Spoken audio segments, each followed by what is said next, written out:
મોરબીમાં પરિણીતાએ police station પર ગંભીર આક્ષેપ કર્યા છે। મહિલાનો આરોપ છે કે પોલીસે તેને કારણ વગર આખી રાત પોલીસ સ્ટેશનમાં રાખી હતી।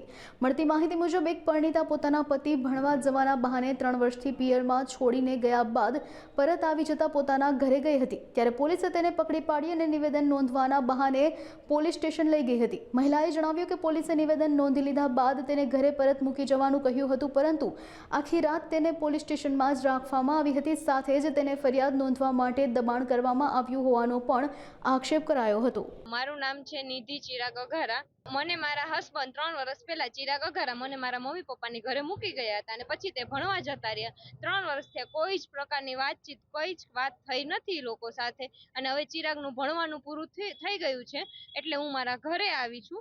તો પણ ઈ લોકો મને ઘરે આવી છું અને અત્યારે તો અડધી કલાક થઈ એટલે એ લોકો પોલીસને બોલાવે છે। તો મેં પોલીસ આવે છે, હું પોલીસને પૂછું છું તમે કયા બેઝ ઉપર આવ્યા છો, તો એ લોકો કહે છે કે તમને પૂછપરછ કરવા માટે આવ્યા છો। તો મેં કીધું કે તમારી પાસે વોરંટ કે એવું કશું છે, તો એ લોકો કહે છે કે ના, અને પછી તે જતી રહે છે। અને પછી વળી પાછી કલાક પછી પાછી પોલીસ આવે છે અને પછી મને પૂછે છે કે શું નામ, ને મેં કીધું તમે પાછા સર વોરંટ લઈને આવ્યા છો તો કાંઈ જ કહેતા નથી, ના નથી લાવ્યા, અને પાછા જતા રહે છે।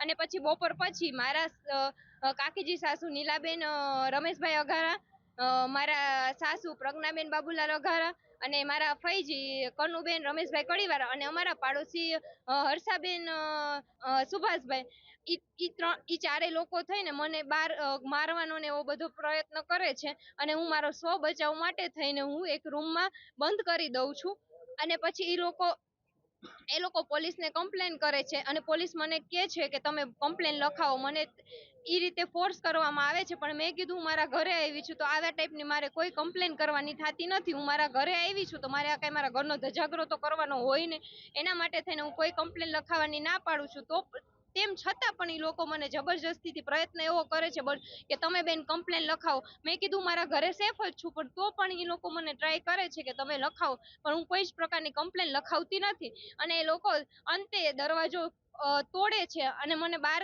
કાઢવાનો પ્રયત્ન કરે। ત્યારે પણ હું એમને કહું છું કે હું કાંઈ જ કરવા આવી નથી અને હું મારું સ્ટેટમેન્ટ આપું છું કે હું અહીંયા કશું જ કરીશ નહીં, પણ તે લોકો મારું કોઈ જ સ્ટેટમેન્ટ સાંભળવા રેડી નથી અને એ લોકો મને લઈ જાય છે મારી ઘરેથી અને હું એમને પૂછું છું કે તમે કાંઈ વોરંટ લઈને મને લઈ જાઓ છો, ત્યારે કોઈ જવાબ આપતા નથી અને મારી ઘરે ત્યારે હાજર હતા નેવિલભાઈ પ્રવીણભાઈ ભાલોડિયા, નેવિલભાઈ પ્રવીણભાઈ ભાલોડિયા, દિનેશભાઈ વરસોલા, રમેશભાઈ કડીવાળા, એ બધા લોકો મારી ઘરે હાજર હતા। હું પોલીસને પૂછું છું, પોલીસ મને કાંઈ જ જવાબ આપતી નથી અને મને પોલીસની ગાડીમાં બેસાડી દે છે। હું એમને પૂછું છું તો કે તમને કમ્પ્લેન લખાવવા માટે લઈ જાય છે સ્ટેટમેન્ટ લેવા, પણ મેં કીધું કે મને તમે કયા બેઝ ઉપર લઈ જઈ શકો, તો કે હું તમને પછી સ્ટેટમેન્ટ લઈને મૂકી જઈશ ઘરે, પણ હજી સાંજે 9:30 થી અત્યાર સુધીમાં કોઈ જ મને ઘરે મૂકવા આવ્યું નથી। મારે મારી ઘરે જવું છે। અત્યારના તમે કયા પોલીસ સ્ટેશને છો? એ ડિવિઝને છું અત્યારે।